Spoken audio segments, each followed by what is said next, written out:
안녕하세요. 항상 채널을 시청만 하다가 문득 옛날 일이 생각나서 사연을 보내봅니다. 그렇게 오래 지나지 않은 일이긴 하지만 어느새 시간이 이렇게나 흘러버렸네요. 저희 어머니께서는 많이 감정적인 분이십니다. 어렸던 제게 본인의 스트레스를 풀고 감정을 있는 대로 배출하고 그것도 모자라 폭행까지 상습적으로 하셨습니다. 한마디로 정리하자면 지독한 가정폭력이었어요. 가정폭력이라니 부모가 자식 훈육하면서 사랑에 매 한두 번 정도 때릴 수 있는 거 아니냐, 육아에는 어느 정도 체벌이 필수 아니냐 생각하시는 분들도 물론 계시겠죠. 그런 분들의 육아관을 이해합니다. 저 또한 아들을 키우는 엄마니까요. 아이들에게 언제나 당근만 줘서는 올바른 방향으로 이끌 수 없는 법이잖아요. 그렇지만 저희 어머니께서는 채찍의 도가 많이 지나치셨습니다. 저희 어머니가 처음부터 그런 식으로 저를 학대하신 것은 아니었습니다. 저는 아주 평범하고 화목한 가정에서 외동딸로 태어났어요. 아버지께서는 회사원이셨고 어머니께서는 가정주부셨습니다. 저희 가족에게 일어난 비극은 아버지가 회사에서 구조조정으로 인해 일자리를 잃으면서부터 시작되었어요. 금방 새로운 일자리를 구하실 거라던 아버지께서는 한참 동안 재취업을 하지 못하시고 방황하셨고 덕분에 저희 가족은 몹시 어려운 상황에 처하게 되었습니다. 취업을 준비하며 자신감도 잃고 이리저리 치이며 힘든 시간을 보내시던 아버지께서는 점점 술에 의존하시며 알코올 중독이 되었어요. 부모님께서는 매일같이 서로 언성을 높이시며 싸우셨고 나중에는 서로 손찌검을 하실 정도로 사이가 악화되었습니다. 설상가상으로 아버지께서는 제가 13살 때 간암 말기 판정을 받고 병원에 입원하시게 되었어요. 하루 종일 술만 드시던 분이니 이상할 것도 없는 일이었습니다. 병원에 입원하신 아버지 대신 어머니께서 밖에 나가 돈을 벌어오시기 시작했어요. 어머니께서는 잡다한 일을 다 하셨던 것 같아요. 정확히 기억은 나지 않지만 보험 설계며 물건 팔이며 돈 드는 일은 닥치는 대로 하셨습니다. 그런 과정에서 어머니께서는 스트레스를 많이 받으셨어요. 집에서 살림하던 주부가 하루아침에 가장이 되어 병으로 쓰러진 남편과 어린 아이의 생계를 책임져야 하는데 당연히 심적인 부담이 많이 심했겠죠. 어머니께서는 언제나 그런 스트레스를 어린 제게 푸셨습니다. 어머니는 항상 별것도 아닌 일로 제게 손찌검을 하셨어요. 밥 먹는데 신경 거슬리게 앞에서 알짱거린다. 머리가 긴 게 꼴 보기 싫다. 발 끄는 소리가 듣기 싫다. 별별 이유를 대며 제 뺨을 내리치고 저를 발로 차고 제게 물건을 던지시고 어렸던 저는 그런 어머니가 너무 무서워 어머니가 집에 돌아오실 시간이면 방 안에 숨어 있곤 했습니다. 그럼 어머니는 또 부모가 밖에서 일하고 돌아왔는데 딸년이라는 년이 인사도 안 나온다며 방문을 벌컥 열고 들어와 저를 무자비하게 때리셨어요. 엉엉 울며 잘못했다고 빌어도 아무 소용이 없었습니다. 어머니께서는 조금만 거슬리는 일이 있으면 제 옷을 다 벗겨서 집 밖으로 쫓아내셨어요. 제가 대답을 큰 소리로 하지 않는다든지 쳐다보는 눈빛이 마음에 안 든다든지 온갖 말도 안 되는 이유였고 저는 언제나 어머니 눈치를 봐야만 했습니다. 실오라기 하나 걸치지 않은 채 대문 앞에서 쭈그려 앉아 어머니께서 문을 열어주기만을 기다렸어요.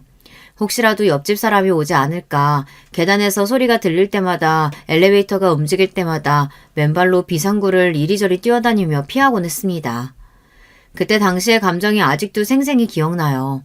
어머니가 믿기보다는 너무 괴로웠던 것 같아요. 차라리 고아원에 가고 싶다고 생각했을 정도였으니까요. 어머니는 저에게 온갖 욕을 서슴지 않고 하셨습니다. 여기다 다 적어내리진 못하겠지만 본인이 낳은 딸에게 어떻게 저런 말을 아무렇지 않게 할 수 있을까 싶을 정도였어요. 그 중에서도 가장 많이 하셨던 욕이 바로 개 같은 년이었습니다. 이 단어가 아직도 뇌리에 깊숙하게 박혀 있어요. 이것보다 훨씬 심한 말도 많이 하셨지만 이상하게 이 단어가 참 가슴속에 상처로 남아있네요. 저 스스로가 저를 개만도 못한 존재라고 생각했기 때문일지도 모르겠습니다. 그만큼 어머니께서는 저를 함부로 대하셨거든요. 애완견에게도 이것보다는 잘해주지 않을까 싶을 정도로요. 아버지께서는 2년간의 투병 생활을 마친 후 병원에서 숨을 거두셨습니다. 그때까지만 해도 막연한 기대가 있었던 것 같아요. 기적처럼 아버지께서 완쾌하셔서 집으로 돌아오시면 예전처럼 화목하게 살 수 있지 않을까. 아버지와 어머니가 화해하고 행복한 가족이 될 수 있지 않을까. 하지만 아버지의 장례식장에서 그 꿈은 산산조각이 나고 말았습니다. 아버지가 돌아가신 뒤로 어머니께서는 저를 더욱 지독하게 괴롭히셨어요. 저는 완전히 어머니의 감정 쓰레기통이나 마찬가지였습니다. 어렸을 적부터 그런 취급을 당하며 자라니 어머니가 밉기보다는 그런 관계가 당연하게 느껴졌어요. 물론 어머니가 원망스러울 때도 있었지만 세뇌가 되어버렸던 것 같다고 할까요? 내가 정말 못된 아이라 어머니께서 나한테 저런 말씀을 하시는 거야. 내가 좀 더 잘하면 어머니한테 칭찬을 받을 수 있을 거야. 어머니는 나를 사랑하시지만 과격하게 표현하시는 거야. 그렇게라도 생각하지 않으면 그런 비참한 현실을 버텨내지 못할 것 같았어요. 그런 삐뚤어진 관계는 제가 성인이 되고 나서도 여전히 유지되었습니다. 저는 어머니를 혐오하면서도 차마 끊어내지 못했어요. 서로 독이 되는 관계라는 것을 너무나 잘 알고 있었음에도요. 어머니께서는 여전히 저를 어린아이처럼 통제하고 구속하려고 하셨고 본인의 모든 행동들을 정당화시키며 저를 이상한 사람 취급하셨습니다. 다른 집 부모와 자식들도 다 이렇게 산다. 네가 예민한 거다. 자식은 당연히 부모 말을 잘 따라야 하는 거다. 물론 자식이 부모 말 잘 따라야 하는 것은 맞는 말이죠. 하지만 어떻게 자식이 매사 부모 말에 무조건적으로 복종할 수 있겠습니까? 상습적으로 제 뺨을 내리치고 발로 차고 개만도 못한 취급을 하는 어머니 밑에서 어떤 존경심을 가질 수가 있었겠어요. 어머니는 항상 내가 너를 어떻게 키웠는데 너 때문에 내 인생이 이렇게 됐다 이런 말을 달고 사셨어요. 저는 항상 그런 말을 들으며 그럼 그냥 낳지 말지 그랬냐는 대답이 목 끝까지 차올랐지만 차마 내뱉지는 못했습니다. 그래도 어머니께서 저 하나만 바라보며 사셨다는 말은 어느 정도 진실이었어요. 실제로 저를 먹여 살리기 위해 온갖 일을 하시며 젊은 시절을 다 보내셨으니까요. 그런 어머니께 저도 나름대로 책임감을 느끼고 있었어요. 그리고 자식으로 해야 할 도리는 다 할 생각이었습니다. 대학에 가지 않고 바로 취업할 생각이었지만 생각보다 고졸이 일할 수 있는 곳은 많지 않았어요. 2년째 전문제를 나와 작은 규모의 IT 회사에 취업하였고 돈을 벌기 시작했습니다. 그러면서 제 인생에 대한 회의감이 많이 들었던 것 같아요. 인생에 아무런 낙이 없었거든요. 매일같이 회사에 출근해서 흥미에도 적성에도 맞지 않는 일을 하고 상사에게 혼나고 녹초가 되어 집에 돌아오면 상사보다 더한 어머니가 집에서 저를 구박하시고 지옥이 따로 없었어요. 이렇게 살 바에야 그냥 죽는 게 낫겠다 싶은 생각이었습니다. 어떻게 하면 어머니와의 관계를 조금이나마 변화시킬 수 있을까 고민하던 차에 어머니와 둘이 여행을 떠나보기로 했어요. 가까운 것보다는 멀리 떠나고 싶어 회사에 양해를 구하고 간신히 2주 휴가를 내고 유럽으로 여행을 갔습니다. 프랑스, 영국, 독일, 이탈리아. 여행 전부터 어머니께서는 썩 내키지 않아 보이셨지만 그래도 막상 여행을 시작하면 괜찮아지실 거라고 생각했어요. 하지만 여행 내내 어머니께서는 힘들다, 재미없다, 이런 걸 뭐하러 하냐, 기껏 어머니를 생각해서 준비한 여행이었는데 매사에 불평, 불만이었고 결국 저는 여행 중간에 참지 못하고 눈물을 터뜨렸습니다. 내가 이런 사람이랑 뭘 해보겠다고 이렇게 먼 타국까지 와서 이 수모를 겪고 있을까. 둘 중에 한 명만 노력한다고 뭐가 바뀌겠나 싶은 생각이 들었고 결국 남은 일정 동안 내내 호텔에만 누워 있었어요. 아무리 어머니를 이해하려고 노력해봐도 저는 어머니가 이해가 되질 않았습니다. 왜 저렇게 매사에 불만이 많은 걸까? 조금이라도 가진 것에 만족하고 긍정적으로 생각해 볼 수는 없는 걸까? 그래도 하나뿐인 가족이고 본인 배 아파 낳은 딸인데 잘 지내볼 생각이 전혀 없는 건가? 어머니와 함께 있는 순간순간 1분 1초도 빼놓지 않고 숨통이 막히는 기분이었고 점점 가라앉고 있는 것 같았습니다. 그런 제게 숨구멍을 만들어준 사람이 바로 남편이었어요. 남편은 제가 다니던 회사에서 함께 근무하는 동료였습니다. 어머니와의 여행을 준비하던 중 우연히 남편도 유럽으로 배낭여행을 다녀와 본 적이 있다는 사실을 알게 되어 이야기를 나누게 됐어요. 남편은 평소에 말수가 워낙 적고 존재감이 거의 없는 사람이었습니다. 학창시절 반에서 항상 책만 읽던 책벌레처럼요.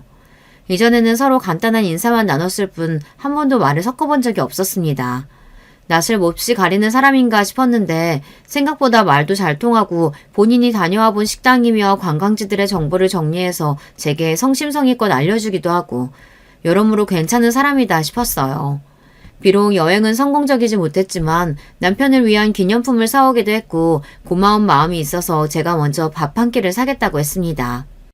식사가 끝나고 시간이 늦어지니 자연스럽게 술도 한잔 하게 되었고 남편의 가정 환경에 대해서도 듣게 되었어요. 남편도 저 못지않게 참 어려운 삶을 살아왔더라고요. 남편의 부모님께서는 남편이 어렸을 적에 이혼하셨고 남편도 부모님의 사랑과 따스한 보살핌이 거의 없다시피 한 유년 시절을 보냈다고 했습니다. 이혼 후 어머니와 둘이서 함께 살게 되었는데 남편의 어머니는 남편에게 관심도 없고 거의 방치하다시피 아이를 키웠다고 해요. 그러다가 새로운 남자를 만나 재혼을 하게 되면서 남편은 외할머니에게 맡겨졌고 외할머니는 몸이 몹시 불편하신 분이었다고 합니다. 사실상 본인 몸 하나 제대로 건사하기도 힘들 정도였다고 해요.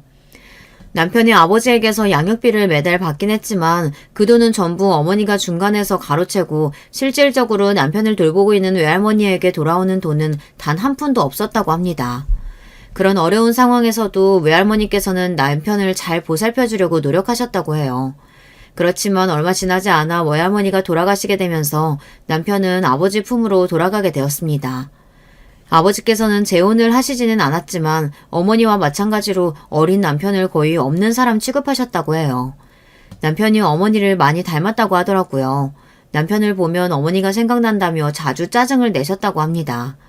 본인 인생은 이렇게 만들어 놓고 그 여자는 다른 남자랑 결혼해서 히히덕거리며 잘 산다니 말도 안 된다. 넌 내 인생의 저주나 다름없다. 너 같은 건 태어나지 말았어야 했다. 아버지께서는 술을 마시고 돌아와 어린 남편에게 험악한 말들을 쏟아내셨고 그런 환경에서 자랐으니 당연히 자신감도 없고 매사에 소심한 성격이 되었다고 해요. 학창시절 내내 제대로 된 친구 하나 사귀지 못했던 남편에게 유일한 친구는 바로 컴퓨터였습니다. 집에 아주 낡고 오래된 컴퓨터가 하나 있었는데 남편은 학교가 끝나면 바로 컴퓨터 앞으로 달려가 온라인 채팅으로 친구도 사귀고 웹서핑을 하며 인터넷을 탐험하는 것이 유일한 즐거움이었다고 해요. 그래서 자연스럽게 컴퓨터가 좋아졌고 결국 IT 회사에까지 취업하게 된 것이었습니다. 남편은 컴퓨터 채팅이나 게임으로 만난 사람들과는 문제없이 소통했지만 현실 세상에서 진짜 사람들과 면대면으로 소통하는 것에는 어려움을 겪었다고 해요. 유럽으로 여행을 떠났던 것도 그런 본인의 모습을 바꾸기 위해서 큰맘 먹고 도전했던 것이라고 하더라고요. 매사에 너무 자신감이 없고 낯선 사람들 앞에서는 기가 죽는 본인의 모습을 바꾸고 싶었다고 합니다. 그 여행을 계기로 어느 정도 낯가림이 사라지긴 했지만 여전히 타인을 대할 때는 불편함이 있었는데 신기하게 저와 이야기할 때는 마음이 편하다고 했어요. 그렇게 저와 남편은 점점 더 가까워졌습니다. 둘 다 부모에게 사랑받지 못하고 자란 사람들이었으니 공통점이 참 많았어요. 남편은 취업한 후로 아버지와 거의 연락을 끊고 살고 있었습니다. 아버지께서는 몇 년 전에 재혼을 하셨는데 새로운 부인에게도 남편보다 2살 어린 아들이 있다고 했어요. 사실상 한두 번 만나서 밥 먹어본 것이 끝이었고 가족보다는 남남 같은 사이라고 했습니다. 그쪽 식구들도 남편에게 특별한 일이 없으면 연락을 하지 않는다고 했고요. 남편도 먼저 연락할 생각이 없다고 했습니다. 아버지와 그리 끈끈한 사이도 아니고 그 가족들과도 마찬가지라고요. 앞으로도 굳이 가까이 지낼 생각이 없다고 했어요. 저는 그때까지도 어머니와 한 집에 같이 살고 있었는데 그런 남편이 안쓰러우면서도 한편으로는 참 부러웠습니다. 아직까지 어머니 그늘 밑에서 살고 있는 저와는 다르게 남편은 그래도 부모에게서 벗어나 독립을 한 것 같아 보였거든요. 저는 당연하게도 제가 평생 어머니를 모시고 살아야 한다고 생각했어요. 결혼 같은 거는 꿈에서나 가능한 일이었기에 남편에게 호감이 생겼음에도 쉽사리 다가갈 수 없었습니다. 남편은 그런 제 마음을 눈치챈 건지 제게 먼저 진지한 만남을 제안했어요. 나 앞으로도 우리 엄마 계속 모시고 살아야 돼. 오빠한테까지 그런 짐 지우고 싶지 않아. 저는 그런 남편의 제안이 고마웠지만 차마 염치가 없어 받아들일 수가 없었어요. 하지만 남편은 그런 제게 괜찮다, 어머니 모시고 살아도 상관없다며 저를 설득했고 결국 교제를 시작했습니다. 스스로 염치 없다는 걸 잘 알고 있었지만 누군가에게 기대고 싶은 마음이 컸어요. 남편을 만나면서 제 인생에 드디어 행복이라는 게 찾아왔는데 그걸 잃고 싶지가 않았거든요. 남편은 정말 좋은 사람이었습니다. 조금 무뚝뚝하기도 하고 때로는 아이처럼 철이 없고 인간관계에 미숙해 실수도 많이 하고 대인관계에 어려움을 겪기도 했지만 언제나 결코 나쁜 의도는 없는 사람이었어요. 사이가 깊어질수록 이 남자와 결혼하고 싶다는 생각이 들었고 남편도 마찬가지였는지 저희 둘은 미래를 약속하게 되었습니다. 남편은 제게 저희 어머니를 모시고 함께 살자고 말해주었어요. 본인 어머니나 마찬가지라고 생각한다며 그렇지 않아도 항상 어머니가 그리웠다 장난스레 말해주었어요. 그런 배려심 가득한 남편에게 정말 고마운 마음이었습니다. 저희 둘은 비록 가진 것도 없고 모은 것도 없었지만 서로에 대한 믿음 하나로 결혼을 하기로 했어요. 아무리 가족 같지 않은 사람들이라 한들 결혼 소식은 알리는 것이 도리였기에 남편은 오랜만에 시아버지께 연락을 드렸습니다. 그렇게 처음으로 남편 가족들에게 인사를 드리러 가게 되었는데 생각보다 훨씬 좋은 고급 아파트에 살고 계셨어요. 알고 보니 재혼한 여자, 그러니까 제게는 시어머니 되시는 분의 전 남편이 돈을 잘 버는 사업가였는데 이혼하면서 위자료를 많이 받았다고 했습니다. 그래서 시아버지께서도 재혼하고 시어머니 집에 들어가서 지내고 계셨어요.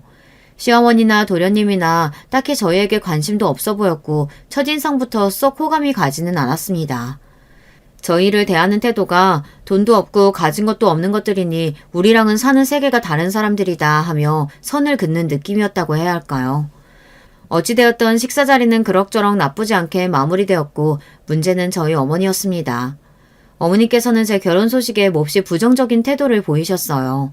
남자는 하나같이 믿을 만한 놈들이 못 되네. 제가 저래 보여도 분명 나중에 뒤통수를 칠 거네. 저주에 가까운 말들을 퍼부으셨고 저는 어머니께서 아무리 그러셔도 남편과 결혼하겠다고 단언했습니다.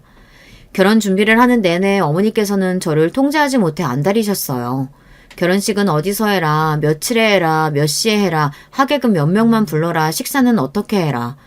제가 알아서 하겠다고 말씀을 드려도 네가 혼자서 뭘 제대로 하겠냐며 본인에게 일일이 다 보고하라고 말씀하셨어요. 심지어 남편 앞에서도 저를 구박하셨어요.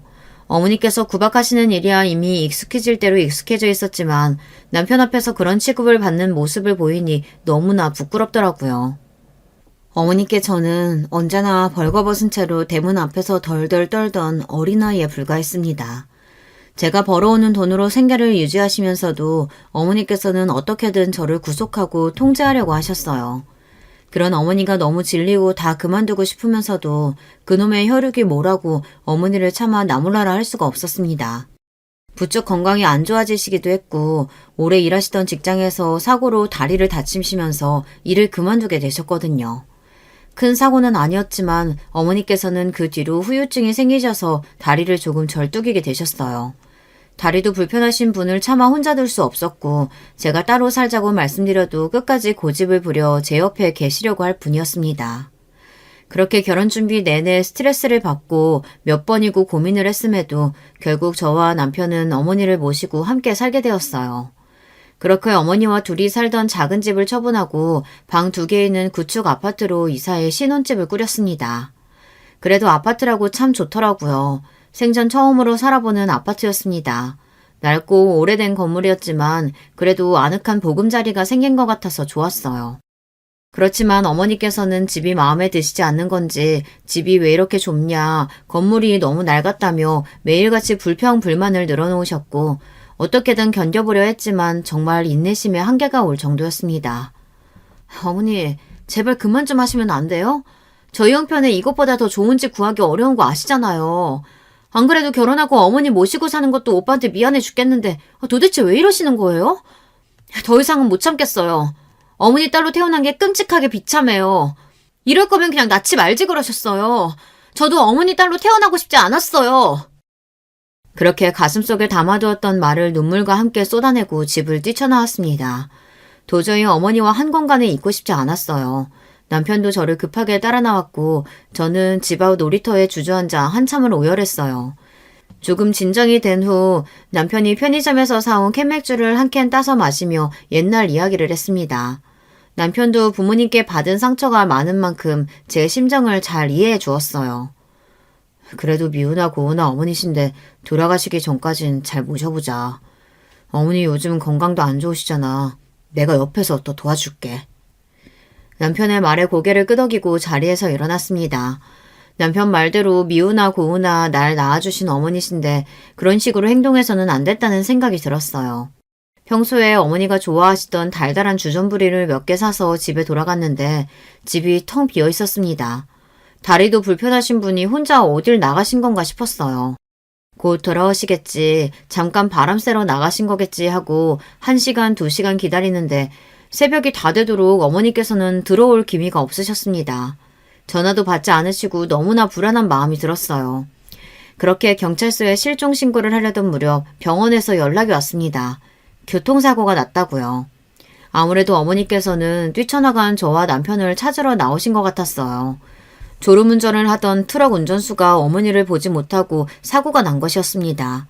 급하게 병원으로 실려가셨지만 결국 어머니께서는 다시 눈을 뜨시지 못하고 그렇게 허무하게 돌아가셨습니다. 어렸을 적부터 수도 없이 어머니가 돌아가시고 자유의 몸이 되는 상상을 해왔었지만 그런 식으로 갑작스러운 이별이 될 줄은 정말 꿈에도 생각하지 못했어요.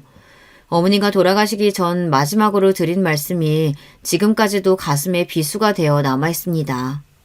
너무나 죄송하고 한없이 슬픈 마음뿐이에요. 지금 이 글을 쓰는 순간에도 저도 모르게 눈물이 흐릅니다. 그렇지만 다시 과거로 돌아간다고 해도 어머니께 더 잘해드릴 자신은 없어요. 저는 정말 최선을 다해 어머니를 모셨다고 자부할 수 있습니다. 그렇지만 어머니께서 저 때문에 돌아가신 것 같다는 생각은 지울 수가 없어요. 그날 그렇게 어머니와 말다툼을 하지만 않았어도 어머니께서 불편한 다리로 거리를 헤매다가 차에 치일 일은 없으셨을 테니까요. 어머니께서 돌아가시게 된다면 마냥 마음이 후련해질 줄로만 알았는데 지금도 마음의 짐이 아주 무겁게 남아있습니다. 그렇게 어머니를 보내고 한동안 많이 힘들어했어요. 남편이 그런 제 옆에서 많이 도와줬고 점점 마음의 안정을 찾아가던 차에 아이를 임신하게 되었습니다. 솔직히 좀 겁이 났어요. 내가 좋은 부모가 될 수 있을까? 평생 보고 배운 거라곤 어머니께서 제게 하셨던 행동들밖에 없는데 저도 모르게 아이에게 집착하고 통제하려 들지 않을까? 뱃속에 아이를 품고 있으니 어머니 생각이 많이 났습니다. 어머니도 날 이렇게 10달 동안 품고 계셨겠지. 그동안 무슨 생각을 하셨을까? 그래서 저는 산모 수첩을 쓰기 시작했어요. 매일매일 생각을 기록하고 아이가 태어나면 좋은 엄마가 되어야지 생각하면서요. 저희 아이의 태명은 선물이었어요. 임신한 사실을 알게 된 날이 제 생일이었거든요. 어머니가 돌아가시고 힘든 시간을 보내던 제게 선물같이 찾아와준 아이라서 선물이라고 부르기로 했습니다. 선물이는 별 문제 없이 잘 자랐어요. 입덧이 지독하게 심하긴 했지만요. 임신 중기가 되자 좀 줄어들긴 했지만 그래도 임신 기간 내내 입맛이 없고 잘 먹지를 못했습니다. 남들은 임신하면 다들 살이 찐다던데 저는 거의 못 먹어서 살이 빠질 정도였습니다. 입에서 신물이 나와 뭐든 너무 먹기 힘들었는데요. 선물이를 생각해서 억지로 꾸역꾸역 먹었던 기억이 나요. 30주가 접어들 무렵 어느 날 밤 배가 사르르 아프면서 자궁이 수축하는 게 느껴졌습니다. 배 뭉침이 많이 심했고 곧 괜찮아질 줄 알았는데 뭉침이 잦아들질 않아 결국 퇴근한 남편과 함께 병원을 찾았어요. 병원에서는 주수에 비해 수축이 너무 심하다며 수축 억제제를 맞으면서 하루 이틀 경과를 지켜봐야 한다고 했습니다. 수축 억제제를 맞으니 숨도 차고 손도 덜덜 떨릴 정도로 부작용이 심했습니다. 그렇지만 그런 와중에 가장 걱정되는 것은 선물이었습니다. 내가 뭘 잘못했나, 이러다 선물이가 잘못되면 어떡하지, 속이 안 좋아도 밥 좀 제대로 챙겨 먹을걸. 그동안의 제 행동이 하나하나 전부 다 걱정되었어요. 남편은 그런 제게 제 잘못이 아니라며 위로해줬지만 약을 계속 맞는데도 수축은 줄어들 기미가 보이지 않았고 매일 밤 눈물로 지새웠습니다. 내가 좋은 엄마 자격이 없어서 이렇게 어려움을 겪는 건가 싶었어요. 수축은 계속해서 잦아들지 않았고 결국 하루 이틀 지켜본다던 입원은 일주일이 넘어갔습니다. 입원 내내 제가 할 수 있는 것은 누워서 핸드폰을 들여다보는 일밖에 없었어요. 핸드폰으로 하루 종일 자궁 수축과 조기 출산에 대해 찾아보고 불안한 마음으로 지내다가도 엄마가 불안하면 아이도 불안할 거다. 선물이를 생각해서 애써 긍정적으로 생각하려 노력하기도 하고 그러면서 어머니 생각이 참 많이 났습니다. 어머니께서도 저를 뱃속에 품으셨을 때 참 고생을 많이 하셨었다고 했거든요. 만약 어머니가 살아계셨으면 지금 날 보고 어떤 말을 해주셨을까. 아마 걱정보다도 나 때는 너보다 더했다 핀잔을 주셨겠지만 그래도 그 순간만큼은 어머니가 참 보고 싶었던 것 같아요. 매일매일 링거를 맞고 있으니 화장실 가기도 불편하고 불러오는 배에 거동도 힘들고 팔은 주삿바늘로 완전히 벌집이 되었습니다. 병원에서 지내던 것이 한 달이 넘어가고 매일매일 선물이를 생각하며 울었어요.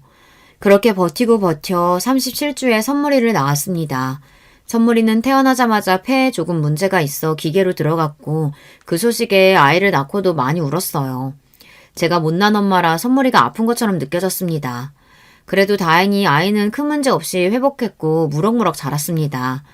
그렇지만 아이가 두 돌이 되어갈 무렵부터 조금씩 이상한 증세가 보이기 시작했어요. 선물이는 평범한 아이들처럼 말도 잘 하지 못했고 주변 환경에 크게 반응이 없었어요.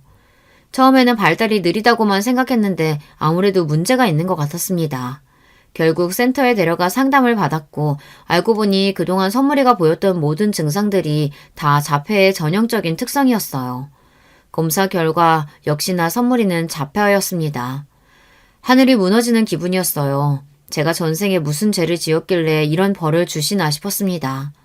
아이가 새 돌이 될 때까지 제대로 할 줄 아는 말이라고는 엄마 배고파 내 거야 아주 간단한 것들 뿐이었고 기본적인 의사소통조차 되질 않았어요. 바로 옆에서 아이를 불러도 아무런 대답이 없고 밤에는 잠에 들지 않고 아무 이유 없이 벽에 머리를 박고 굴러다니고 정말 너무 힘들었습니다. 아이의 자폐 증상이 더 심해지자 다니던 유치원에서는 더 이상 선물이를 돌봐주기 힘들다고 말했어요. 결국 저는 육아휴직을 했습니다. 하루 종일 말도 안 통하는 아이를 데리고 안간힘을 쓰자니 정말 매일매일이 지옥 같았어요. 내 속으로 나은애지만 가끔은 정말 너무 미웠습니다. 너무 힘드니 남편한테도 화를 많이 냈어요. 그런 일이 반복되니 남편도 점점 지쳐갔어요. 우리 둘은 점점 자주 싸우게 되었고 서로에게 네 탓이니 내 탓이니 하며 언성을 높였습니다. 사실 그 누구의 잘못도 아니었지만 너무나 막막한 현실에 부딪히니 그렇게 될 수밖에 없더라고요. 시댁 식구들도 아이가 자폐라는 소식에 다들 제 탓부터 했습니다.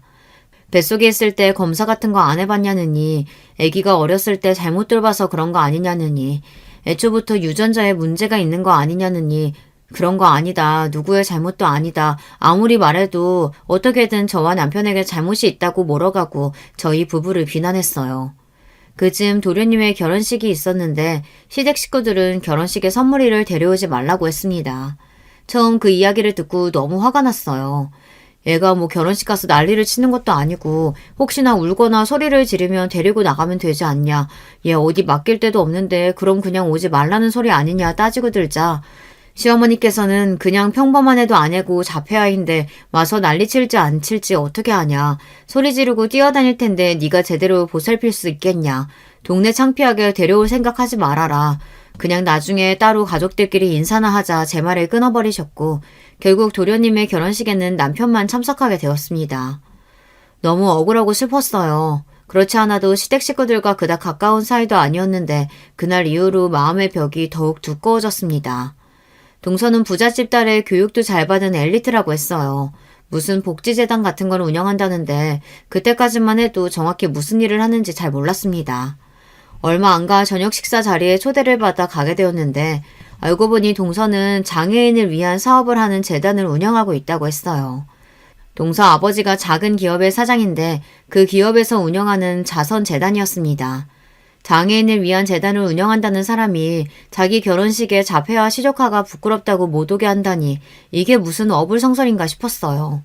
어쩜 사람이 그렇게 모순적일 수가 있나 싶었죠. 선물이를 키우면서 참 세상에는 아픈 아이들이 많고 복지 시스템이 열악하구나 싶었습니다. 일주일에 3-4번씩 애 데리고 수업을 받으러 다니고 그마저도 수업 잡기가 쉽지 않았어요. 사회센터 같은 곳에서 자폐아를 위한 미술 수업을 해준다는데 대기를 걸어놓으면 몇 년을 기다려야 한다고 하더라고요. 수요는 많은데 공급이 없으니 벌어지는 일이었죠.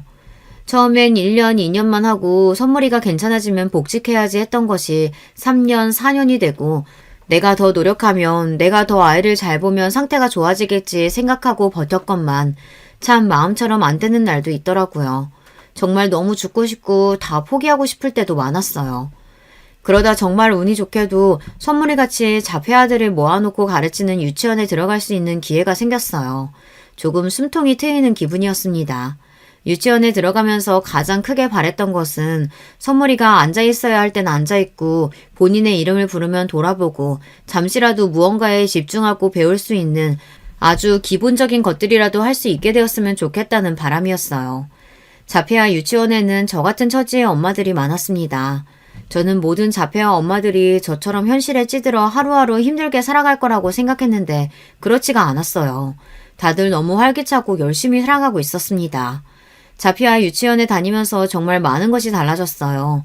내 인생은 밑바닥이고 너무 힘들고 매일매일 죽고 싶다는 생각만 하며 살았는데 자폐아 유치원에서 비슷한 처지의 엄마들을 만나 평범한 주부들처럼 함께 쇼핑도 가고 카페에서 수다도 떨고 육아 정보도 공유하고 사람 사는 것처럼 살 수 있게 되었어요.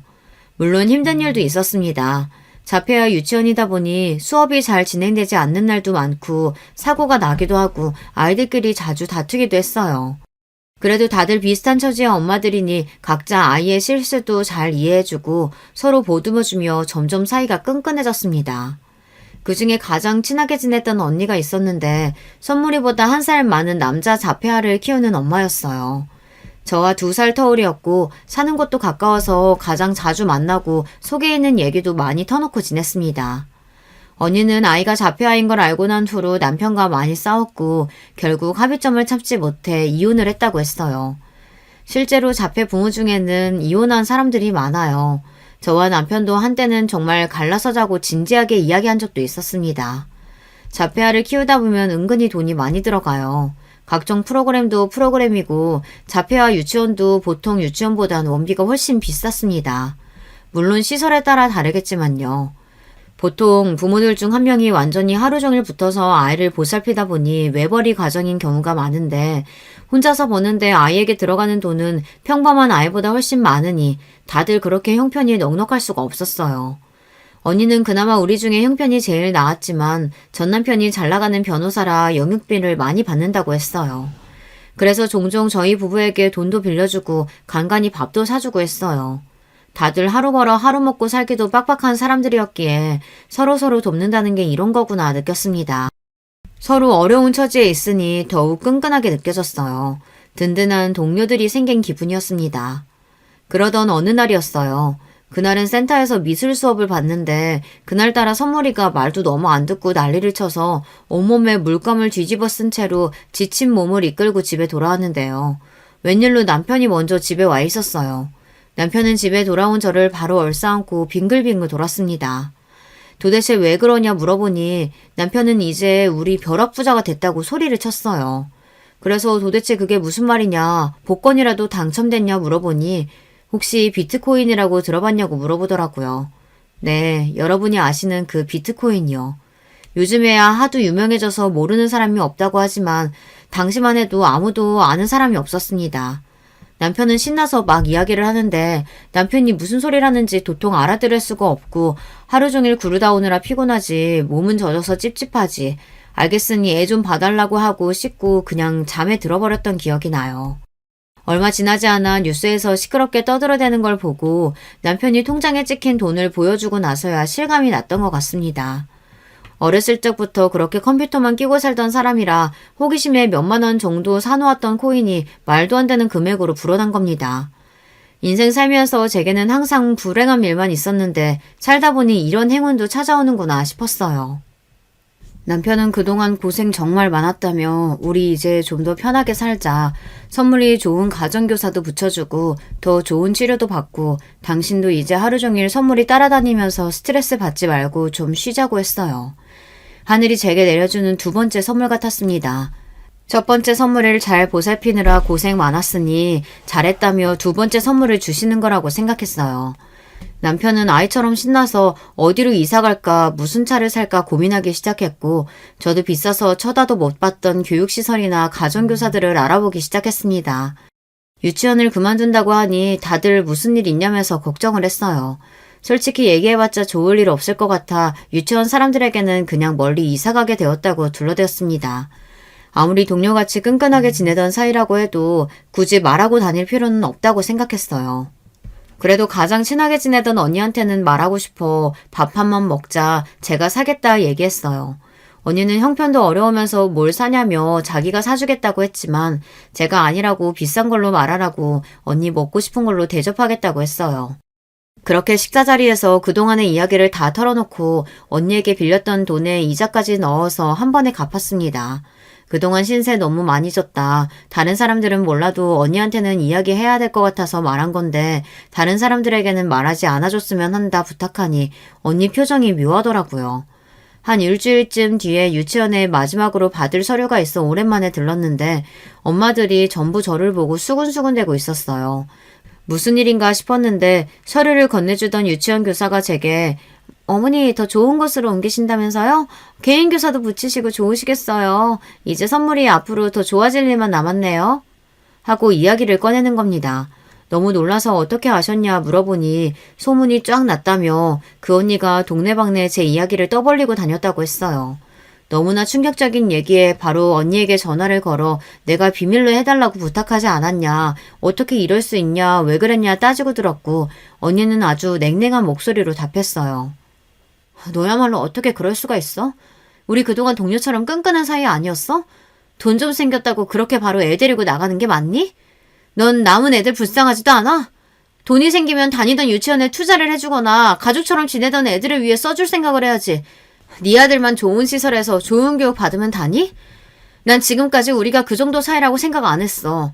돈 좀 많아졌다고 그렇게 홀랑 도망가는 사람 친구도 아니라고 생각해. 그러니 앞으로 연락할 필요 없어. 여기 다른 엄마들도 다 나랑 똑같은 생각이니까 너 혼자 잘 먹고 잘 살아라. 말문이 턱 막히고 뭐라고 설명할 수 없는 기분이었어요. 그렇게 한마디 제대로 답조차 못하고 전화를 끊었는데 집에 돌아오는 내내 마음이 너무나 복잡했어요. 내가 정말 이기적인 건가? 언니 말처럼 끈끈하게 동료처럼 지내던 사람들이었는데 한편으로는 죄책감이 느껴지기도 하고 한편으로는 내가 그렇게 큰 잘못을 했나?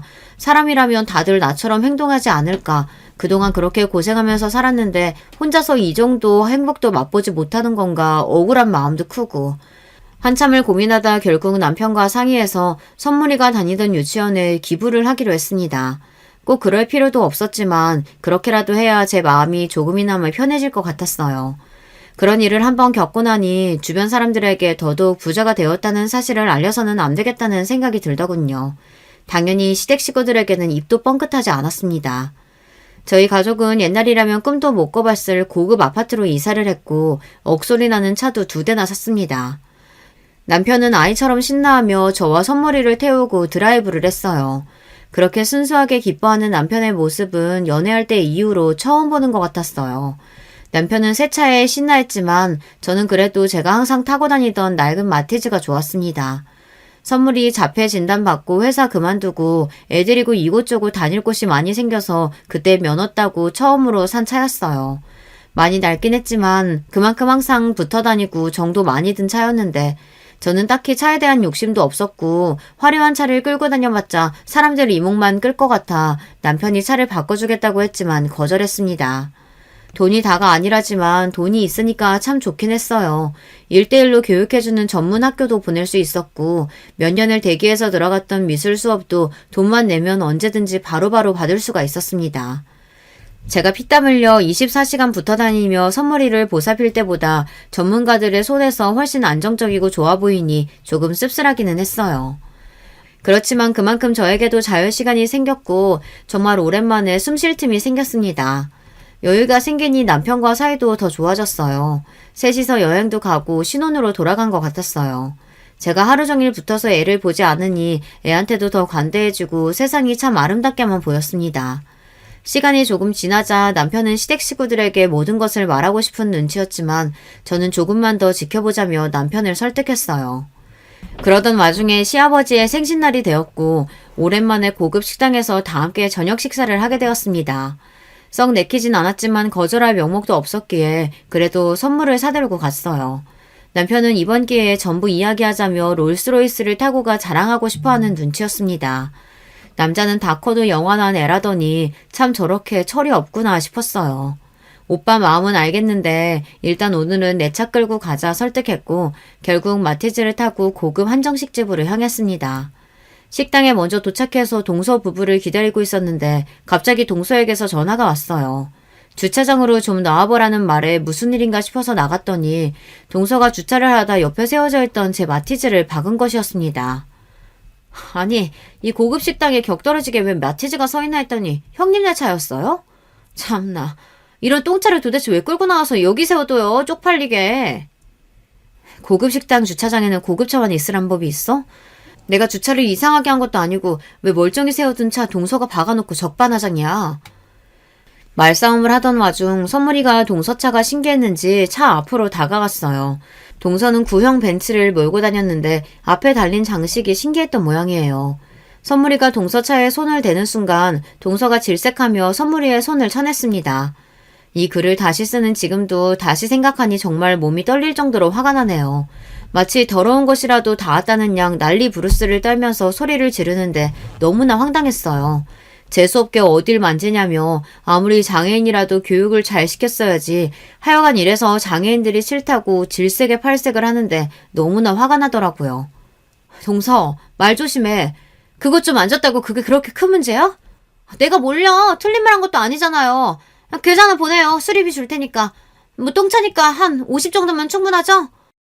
돈 같은 거 필요 없으니까 선물이한테 제대로 사과해. 내가 왜요? 돈 준다니까? 그렇게 실랑이가 벌어졌고 결국 식사도 제대로 못하고 자리가 마무리됐어요. 집에 돌아오는 길 내내 기분이 너무 안 좋더라고요. 잠도 안 오고 너무 화나고 억울해서 도저히 이대로는 안 되겠다 싶었습니다. 다음날 블랙박스에 찍힌 영상을 USB에 백업해서 동서가 일한다는 복지재단을 찾아갔어요. 이번에는 마티즈가 아닌 롤스로이스를 타고요. 주차장을 보니 어제 그 벤츠가 떡하니 서 있길래 시원하게 박아버리고 동서에게 전화를 했어요. 동서는 설마 돈 더 달라고 전화한 거냐 전화를 받자마자 속을 긁는 소리를 하더라고요. 돈은 필요 없고 주차장에 나와보라고 하니 무슨 일이냐며 불이 나게 뛰어나왔어요. 아니, 형님 이게 무슨 일이에요? 동서가 하도 똥차라고 뭐라고 해서 차 하나 새로 뽑았어. 아직 차가 익숙지가 않아서 그런가 동서 차를 박아버렸네. 그러게 왜 이런 싸구려 차를 이렇게 떡하니 세워뒀어. 이거 수리비 얼마지? 뭐 싸구려니까 한 1,000만 원이면 되나? 형님 미쳤어요? 그거 형님 차 맞아요? 그 차가 얼마짜린데 그런 차를 형님 같은 사람이. 말 조심해. 돈 가졌다고 다 너처럼 어떻게든 티내면서 사는 거 아니야. 이딴 벤츠 같은 싸구려 차 끌고 다니면서 큰 소리 내는 꼴 우습지 않아? 어제 일 제대로 사과해.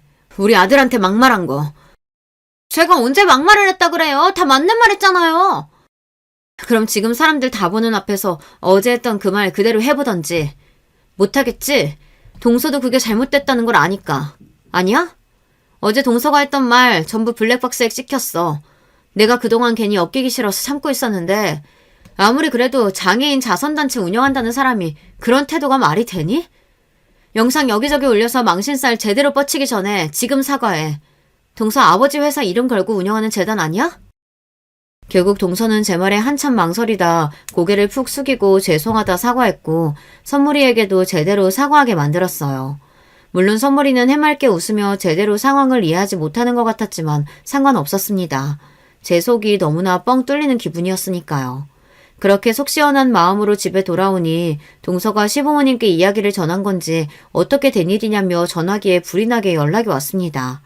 더 이상은 숨길 수도 없었기에 남편한테 그냥 사실대로 다 말하라고 했어요. 모든 사실을 전하니 예상했던 대로 시부모님의 태도가 갑자기 몹시 사근사근해지더라고요. 어떻게 해서든 뭐라도 얻어먹으려고 하는 심보가 딱 보였습니다. 남편은 전화기를 뺏어들어 지금껏 제대로 된 가족으로 취급해주지도 않았으면서 이제 와서 왜 이러시냐. 앞으로도 그냥 지금처럼 있으나마나한 사이로 지내자. 굳이 자주 연락하지 말아달라 불편하다는 말을 남기고 끊어버렸어요. 그 이후로 계속 연락이 왔지만 칼같이 쳐내고 이전처럼 딱 할 도리만 했습니다. 명절이나 생일 등에 찾아뵙고 인사드리고 적당히 용돈 드리고요. 처음에는 그래도 뭐라도 떨어질까 사근사근하게 굴던 사람들이 저희가 아무것도 주지 않겠다 던언을 하니 이제는 전처럼 대면대면합니다. 동서도 그날 이후로 저희와 마주치는 걸 꺼리고 있고요. 지금은 시간이 꽤 흘러서 그때의 감정이 많이 무뎌지기도 했고 선물이도 상태가 많이 좋아졌어요. 시원하게 복수해버리고 싶은 마음은 조금 있었지만 지금은 그냥 더 이상 그 사람들과 엮이고 싶지 않은 마음이 큽니다. 선물이 엄마로 살기만 해도 바쁘거든요. 남편에게는 항상 고맙고 미안한 마음입니다. 물론 미울 때도 많았지만 그래도 남편이 있어 지금 이 자리까지 올 수 있었으니까요. 앞으로도 인생은 어떻게 흘러갈지 모르는 법인데 부디 우리 가족 모두에게 큰일 없이 평탄하게 여생을 살아갈 수 있길 바래요. 마지막으로 이 글을 빌어 선물이에게 짧게 편지를 쓰고 싶습니다. 우리 선물이 부족한 엄마 만나서 그동안 정말 고생 많이 했어. 선물이를 미워할 때도 많았고 원망할 때도 많았지만 한 가지 절대 변하지 않는 사실은 엄마는 선물이를 너무나 사랑한다는 사실이야. 앞으로도 영원한 네 편이 되어 엄마가 눈 감는 날까지 널 지켜줄게. 하늘에서 내려온 우리 선물, 앞으로도 행복하게 건강하게만 지내자. 엄마가 많이 사랑해. 안녕하세요. 저는 경기도 성남에 거주하고 있는 40대 부록 나이의 여자예요. 사람 나이가 40 정도 되면 이제 유혹에 흔들리지 않게 된다 해서 부록이라고 칭한다고 하는데 과연 저는 그 호칭에 걸맞은 사람일까 싶어서 스스로도 궁금해지네요. 확실히 20대, 30대일 적보다 세상을 바라보고 생각하는 자세가 달라진 것 같긴 합니다.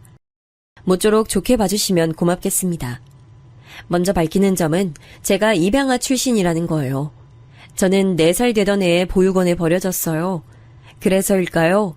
한간에 미운 4살이라는 표현이 있잖아요. 아이 키우다 보면 4살 때가 투정이 심해서 부모 입장에서 힘들다는 거죠. 그런데 저는 그 표현을 들을 때마다 심장이 철렁 내려앉습니다. 제가 다름 아닌 4살 나이에 버림을 받아서 그런 것 같아요. 친부모님 얼굴은 솔직히 기억이 없어요. 그래서 남은 추억 역시 없고요. 하지만 버림받았다는 좌절감만은 그 어린 나이에도 뚜렷하게 있었네요. 그리고 제가 7살 되던 해에 새로운 부모님을 만났습니다. 저는 제 친정 엄마께서 저에게 따스한 미소로 손을 내밀어 주셨던 그날을 절대 잊을 수 없어요.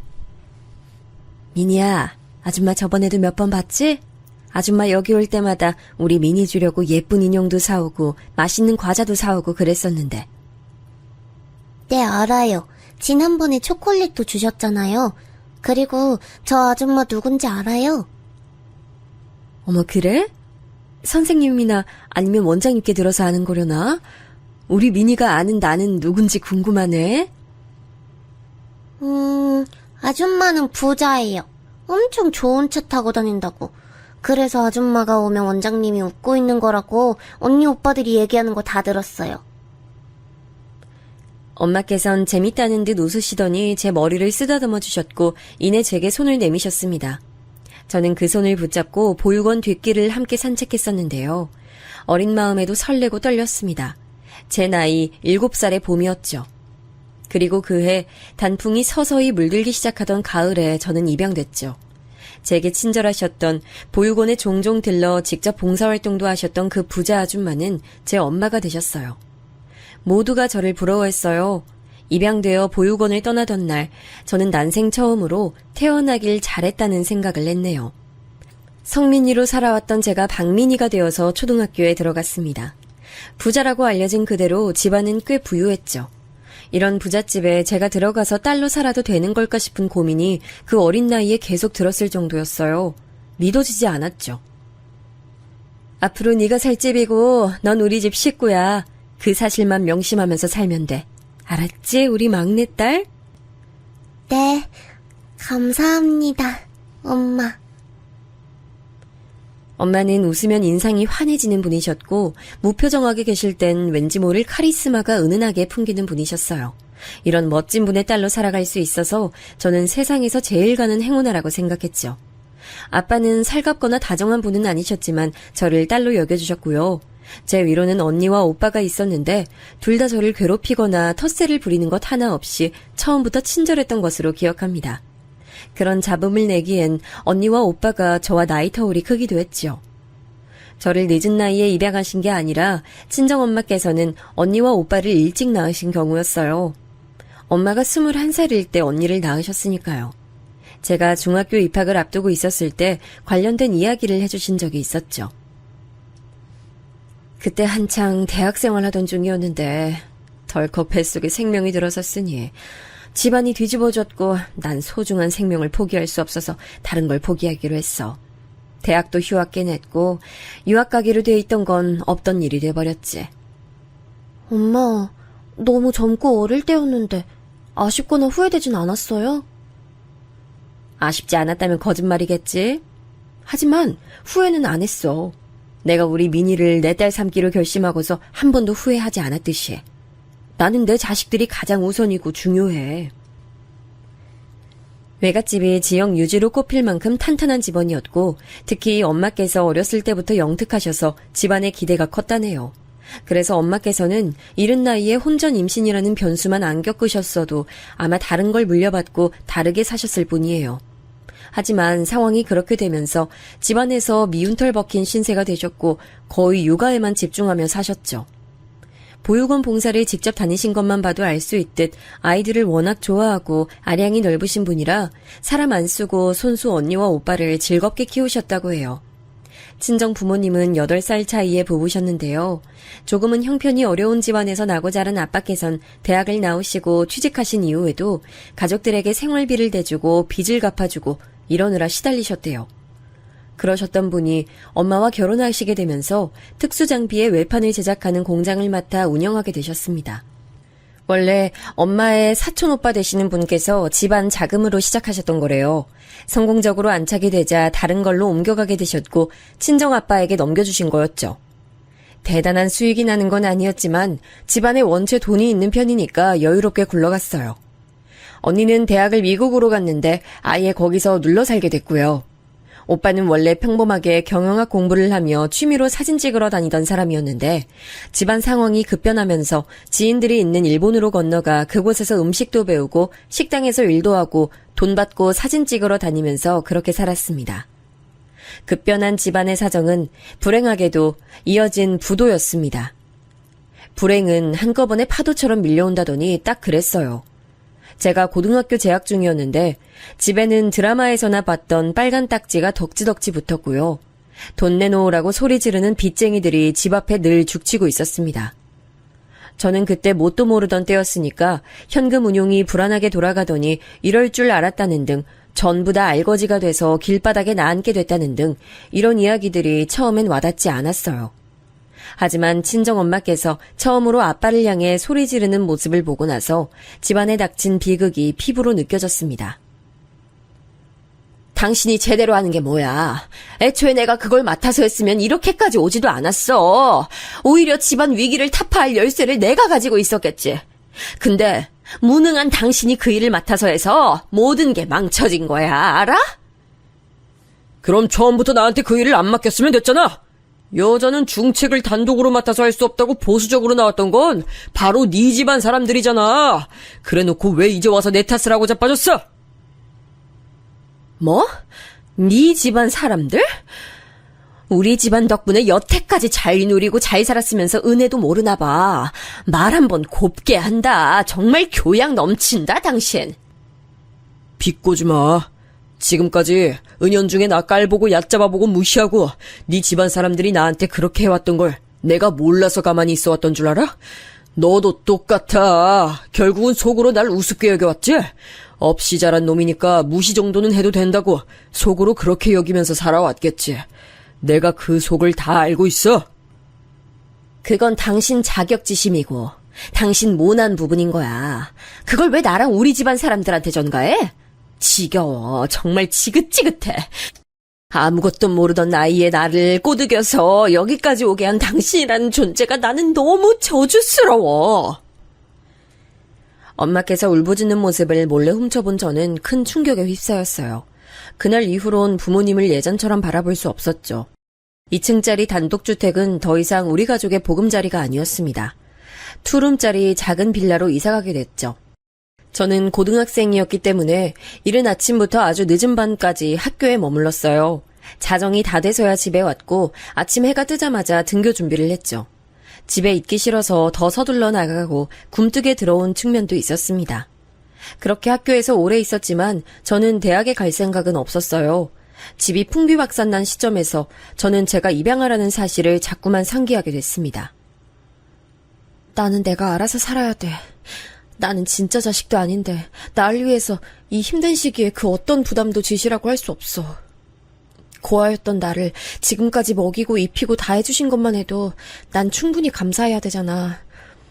대학 학비가 저렴한 곳으로 간다고 해도 각종 책값이며 생활비는 어떡할 거야. 그리고 대학 다니는 동안은 어쨌든 공부를 하는 거지. 돈을 버는 건 아니잖아. 그냥 바로 취업해야겠다. 내가 먹고 살 길은 내가 알아서 빨리 마련하는 게 최선이다. 어디서 뭘 하고 다니시는지 얼굴 뵙기도 어려워진 아빠와 급한 대로 대형마트의 고정진열 사원으로 일하게 되신 엄마 사이에서 저는 스스로 느끼기에 낙동강 오리알 신세였습니다. 두 분이 깜짝 놀라시기도 했고 반대하시기도 했지만 어쨌든 저는 결국 대학을 가지 않았어요. 곧바로 대기업 이름 달고 있는 공장에 들어가 일을 시작했죠. 돈도 많이 벌고 돈을 쓸 시간은 없으니 저축도 잘 됐습니다. 기숙사 생활을 했고 그 이후엔 자취 생활을 했기 때문에 자연스럽게 친정 부모님과는 먼 거리감으로 지냈어요. 그리고 제가 24살이 되던 해 엄마께서 저에게 결의 가득한 모습을 보이셨습니다. 민희야, 묵묵하게 주어진 상황을 버텨나가며 최선 다하는 너를 보면서 내가 힘을 얻고 반성도 했어. 내가 이렇게 주저앉아 있을 때가 아닌데, 이러라고 내가 이날 이때까지 살아온 게 아닌데 내가 왜 바보같이 상황 속에 갇혀 머물러 있는 걸까 스스로 채찍질하게 되더라. 다시 사업해볼 거야.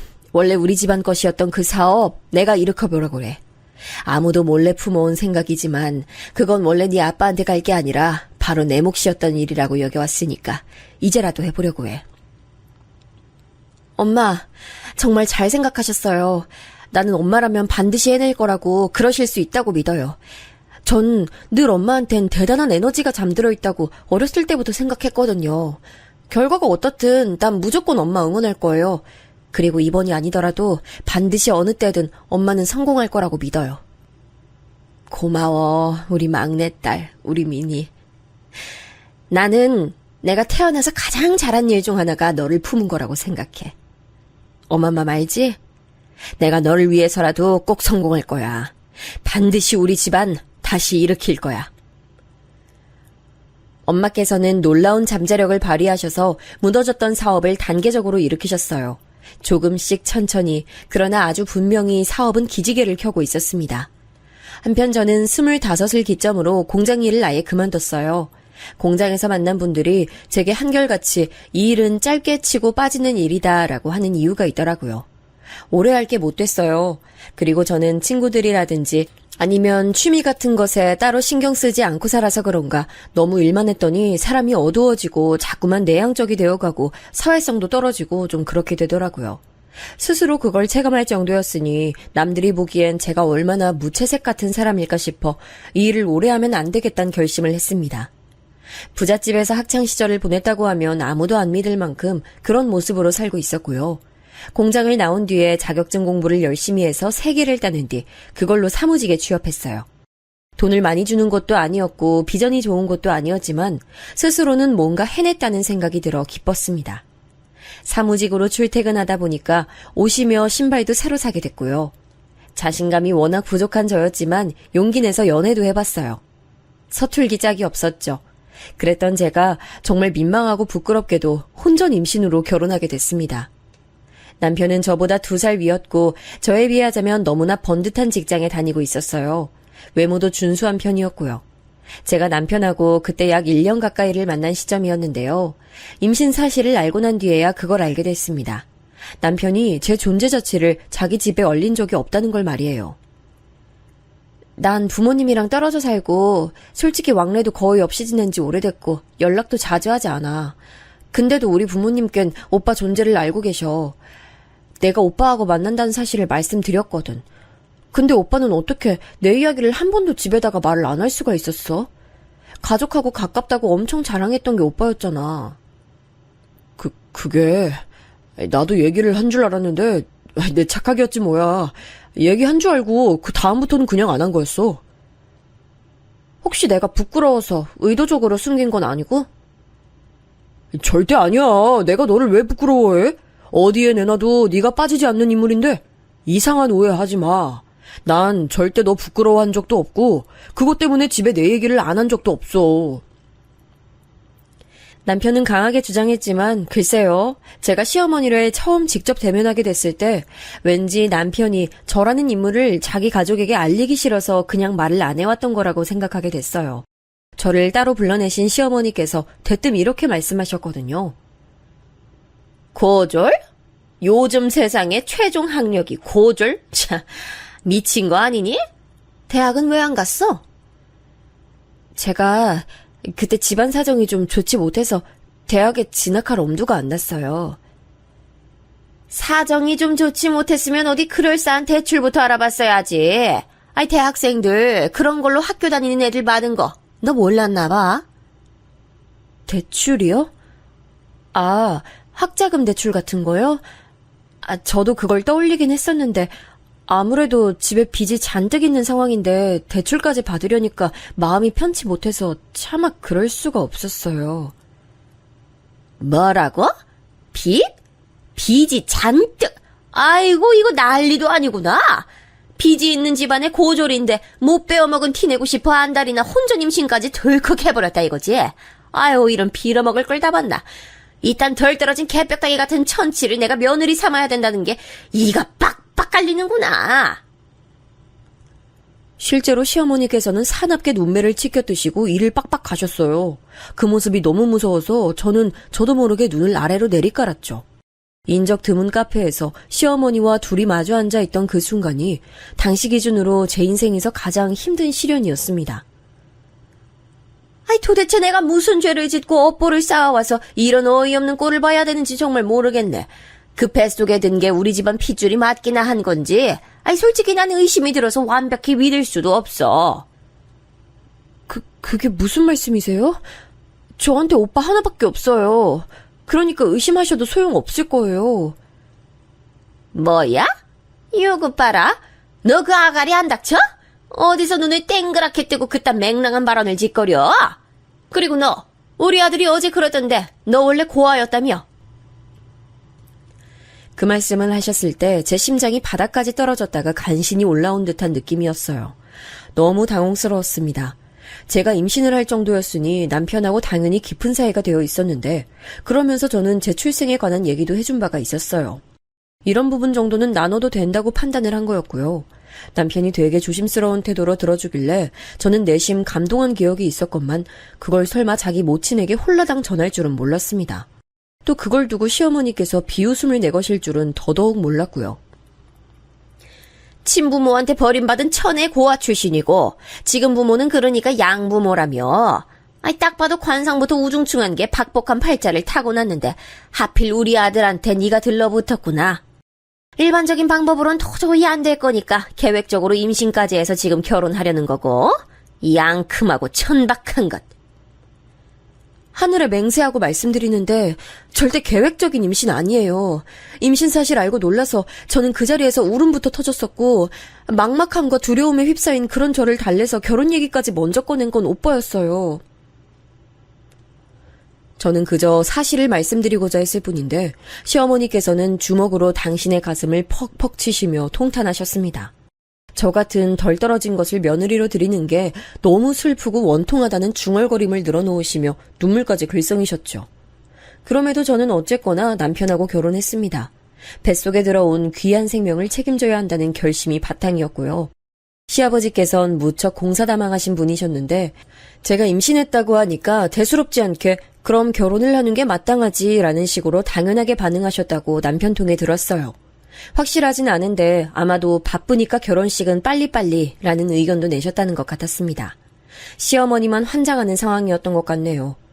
이 시기 엄마께서는 새로 숨결을 불어넣은 사업을 진행하시느라 눈코 뜰 새 없이 바쁘셨어요. 사이가 소원해진 채로 수년을 보내셨던 아빠와도 어느 정도 화해를 하셔서 함께 일을 하기 시작하셨고요. 이런 기분 좋은 변화와 행보에 제가 제동을 걸고 싶지 않았던 것 같아요. 시댁에서 전적으로 맡아서 결혼을 진행할 의사를 보인 만큼 굳이 친정 부모님께 상황 설명 다 드려가며 도움까지 요청하고 싶진 않았습니다. 결혼을 전제로 만나던 남자친구 사이에서 아기가 생겼고 시댁의 전폭적인 지원을 받아 결혼하게 됐다는 것 정도로만 두 분께 말씀드렸어요.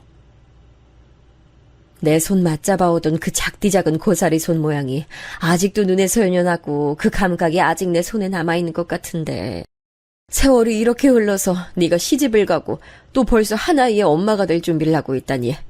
사람 인생 흘러가는 속도가 정말 무서울 정도네. 아유, 나 왜 이렇게 눈물이 날 것 같은지. 엄마, 너무 속상해하고 아쉬워 마세요. 난 시집가도 하나의 엄마가 돼도 앞으로 영원히 엄마 딸일 거예요. 엄마가 나를 딸로 여겨주시는 한은 계속 그럴 거예요. 민이야. 너는 내가 가슴으로 내 자식으로 품기로 결심했던 그날부터 쭉 내 딸이었어. 그건 앞으로도 절대 변하지 않을 테니까 우리는 서로가 죽는 순간까지 모녀지간인 거야. 알지? 엄마하고 이런저런 대화를 나눴는데 이상하게 보육원 시절로 돌아가 7살의 제가 되어 친정엄마와 대화를 나누는 것만 같은 착각이 들어 기분이 정말 이상했죠. 저는 아직 제대로 된 어른도 되지 못했건만 벌써 뱃속에 한 생명을 품고 있다는 게 벅차고 감당이 안 돼서 그런 기분을 느꼈습니다. 결혼하고 나서 과연 어떤 일상이 펼쳐질지, 아이를 낳고 엄마가 되면 또 어떻게 달라질지 예상할 수 없어 두렵기도 했지만 한편으론 설레기도 했었는데요. 제게 펼쳐진 건 가시밭길이었습니다. 저는 그 고졸이라는 편협한 단어에 갇혀 있어야 됐어요. 시어머니께서는 주변의 시선, 평판 이런 것들에 굉장히 민감하신 분이었고 인맥관리도 철저히 하시는 분이셨는데요. 그런데 바로 고졸인 저 때문에 도저히 주변에 면이 안 선다는 게 큰 걸림돌이었나 보더라고요. 이런 빌어먹을 걸 다 봤나? 네가 우리 집안에 들어온 이후로 내가 당초에 어딜 가서 떳떳하게 얼굴을 들고 있질 못해. 혼전 임신이라는 것도 충분히 수치스러운데 여기서 만약 고졸이라는 것까지 알려지면 그야말로 개망신일까봐 내가 아예 웬만한 모임을 못 나가고 있어. 네가 이런 내 심정 알기나 하겠니? 거기다가 천의 고아 출신이라는 것까지 떠안고 있으니 존재 자체가 아주 빌어먹었어. 네, 저 때문에 모임 못 즐기시고 못 나가게 되셔서 정말 죄송해요. 혹시 할 거리가 떨어져서 심심하게 되신 거면 제가 뭐라도 같이 해드릴까요? 네가 뭘 같이 해줄 건데? 요게 아주 사람을 살살 약 올리네? 너 어디 불난 집에 기름통들이 붙는 거야 뭐야? 아니, 저는 그냥 일도 그만둔 참인데 어머님께서도 마침 시간이 꽤 남으시는 것 같으니까 동병상련끼리 함께 시간 보내면서 친목 다지면 좋지 않으려나 하는 생각이 들어 그냥 말씀드린 것뿐이에요. 기분 상하셨다면 죄송해요. 기분이야 당연히 상했고 말고. 너 지금 어른 상대로 말장난하자고 기를 쓰고 나오는 거야? 동병상련? 어디서 그딴 망발을 짓거리고 앉았어. 이래서 사람은 좋은 걸 물려받아야 하는 거고 많이 배워야 되는 건데 그런 게 부족하니까 네가 이 모양 이 꼴이구나. 시댁의 식탁이 저러다가 고장나는 거 아닌가 싶을 정도로 시어머니께서는 우라통을 터뜨리시며 주먹으로 식탁을 내려치셨습니다. 저는 그 앞에서 죄인이 되어 점점 머리를 수그리고 있었죠. 괜히 중간에 어설프게 대답을 하면 더욱 화를 내시는 분이란 사실을 눈치채게 되기까진 얼마 걸리지 않았습니다. 어이구 이제 만삭으로 배가 불러온 걸 보니 내 걱정도 꼭 그만큼 커지는구나. 울 손주가 부디 외탁을 안 하고 친탁만 해야 될 텐데. 가뜩이나 배가 잔뜩 나와 있어서 힘들었던 만삭 시절 시어머니께서 제 신경을 건드리셨던 게 생각나네요. 어머님, 왜 아이가 친탁만 해야 돼요? 제 입으로 말씀드리긴 민망하지만 저도 딱히 얼굴이나 체형 이런 건 어디 가서 뒤처진다고 생각해 본 적 없거든요. 넌 네 친부모가 어떻게 생겼는지도 모르잖아. 그러니까 애가 외탁을 하면 그쪽에서 어떤 유전자를 받아올지 모르는 건데 넌 어떻게 딱 너 하나만 생각하고 말을 해? 아유 하여간 짧아. 생각이 너무 짧아. 저는 어쨌거나 지금 부모님이 제 유일한 부모님이세요. 만약에 아이가 외탁을 한다면 제 지금 부모님의 성격이나 습관 같은 걸 물려받을 수도 있겠죠. 저는 지금 부모님 밑에서 자랐으니까요. 그게 말이나 된다고 생각하니? 아유 고졸은 역시 생각하는 꼬라지가 황당하구나. 지금 네 부모님도 사업인지 뭔지 안다고 맨날 삽질하시는 것 같던데 여하튼 외탁은 무조건 안 될 일이야. 이때 뭔가 제대로 한 방 맞은 기분이었어요. 차라리 다른 모진 말씀이면 낫겠는데 출생 가지고 그런 식으로 들먹이시니까 기분이 참담하더라고요. 사실 이때 엄마께서 본격적으로 몸집을 키워가시고 있던 사업장은 탄탄대로를 달리고 있었습니다만 굳이 시댁 식구들에게 그런 사실을 발설하진 않았네요. 그렇게 할 만한 이유가 저에겐 그만큼 없다고 스스로 판단했습니다. 저는 아주 건강한 아이를 낳았고요. 남들은 아기 낳고 나서 육아지옥 시작이라고 하던데 저는 특이하게도 모두의 관심을 받으며 아기를 키울 수 있어서 오히려 이때가 더 좋았어요. 몸이 힘들거나 말거나 마음이 편해서 그랬나 봐요. 솔직히 혼전 임신으로 결혼한 거라서 그런지 남편하고 결혼 직후부터 썩 좋은 부부관계는 아니었는데요. 출산하고 나서 아이를 키우며 부부관계가 좀 좋아졌어요. 심적으로 가까워진 거였죠. 제가 하나부터 10까지 독박 육아를 했기 때문에 가끔은 서럽고 힘들 때도 있었지만 남들도 거의 다 이렇게 산다는 생각을 하며 이겨내려고 매 순간 애를 썼네요.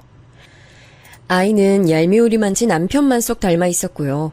그 때문에 시어머니를 비롯한 시댁 식구들이 다 아이를 물고 빨고 예뻐했으니 저로선 다행이었네요.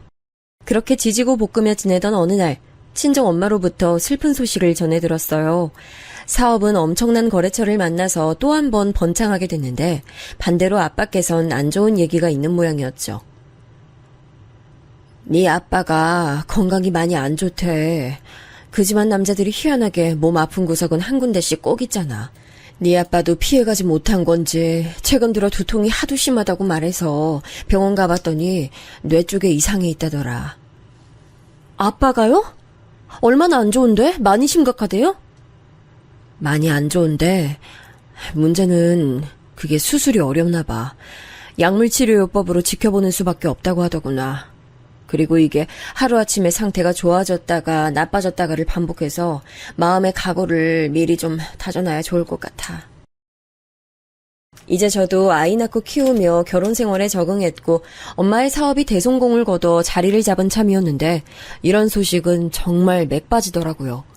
한동안 기운 없이 지냈어요. 그랬더니 남편은 제 눈치를 살피며 제게 잘해주려고 했는데 반대로 시어머니께서는 눈에 쌍심지를 켜셨습니다. 저게 뭐가 잘났다고 어깨 축 늘어져서는 날 좀 보소 하면서 지 힘든 거 알아달라고 징징대고 있어. 아유, 보기만 해도 짜증이 나서 한 대 콱 쥐어봐가지고 싶네. 그래야 정신을 좀 차릴까. 시댁에 가서 설거지하고 있던 날 저 들으라고 시어머니께서 큰 소리로 그렇게 혼잣말을 하셨을 때 서러워서 울분을 꾸역꾸역 삼켜야만 했네요. 친정엄마의 환갑이 머지않은 때였기 때문에 그나마 힘을 낼 수 있었던 걸지도 몰라요. 일적으론 너무 바쁘셨고 개인적으론 친정아빠 건강 문제로 머리를 싸매셨기 때문에 엄마께선 환갑을 아주 조촐하게 챙기고 넘어가길 원하셨어요. 선물, 잔치상, 공간 대여 이런 것 일절사절하셔서 회사나 거래처 등지에서도 엄마의 환갑을 거창하게 축하해드릴 수가 없었죠. 난 그냥 바람이 있다면 한 끼 식사나 같이 나누는 게 좋을 것 같아. 우리 딸, 사위, 손주 이렇게만 있어도 난 그걸로 최고야. 엄마, 그럼 제가 식당 한번 알아볼게요. 엄마 잘 드시는 메뉴로 정하면 되죠? 그런데 입에 당기는 음식이 없다 그러셔서 코스 요리를 생각했던 건 백지화됐고요. 단품으로 고기나 간단히 드시고 싶어 하시기에 한우를 떠올렸어요. 강남에 있는 품질 좋은 한우만 취급하기로 유명한 식당을 예약했죠.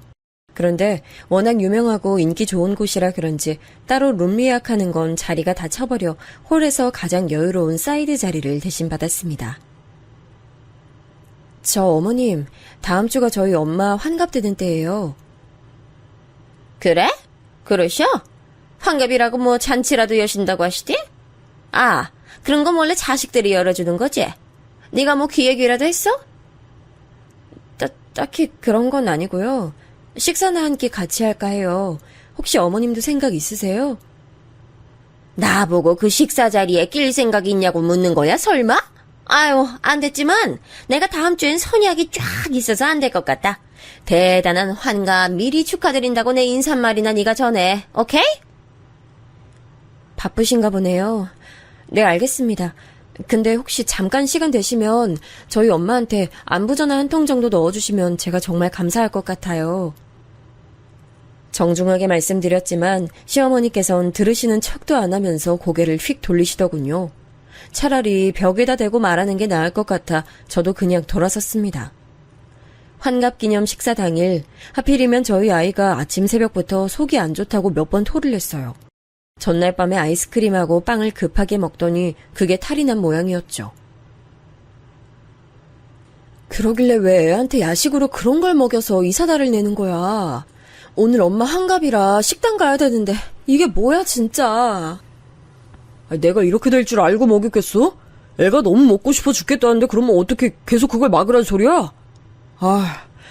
내가 애 데리고 병원 갈 테니까 넌 먼저 준비하고 장소 가든지 해. 주말이라 오늘 사학과 사람 미어 터질 텐데 그걸 가서 기다리겠다고? 웬일이야? 고맙긴 한데 그냥 어머님이나 형님께 부탁하는 게 낫지 않을까? 그랬다간 분명히 꼬투리 잡고 엄청 늘어질걸. 그리고 날씨 좋은 주말에 어디 외출 계획을 안 세울 군번들이 아니야. 전화해서 애 데리고 병원 좀 가달라고 하면 환장하게 난리칠 거야. 그냥 내가 얼른 데리고 가는 게 나아. 알았어. 그러면 병원 가서 상황 보고 나한테 연락 줘. 난 시간 맞춰서 장소로 갈 테니까. 저는 결국 혼자 장소를 향했고요.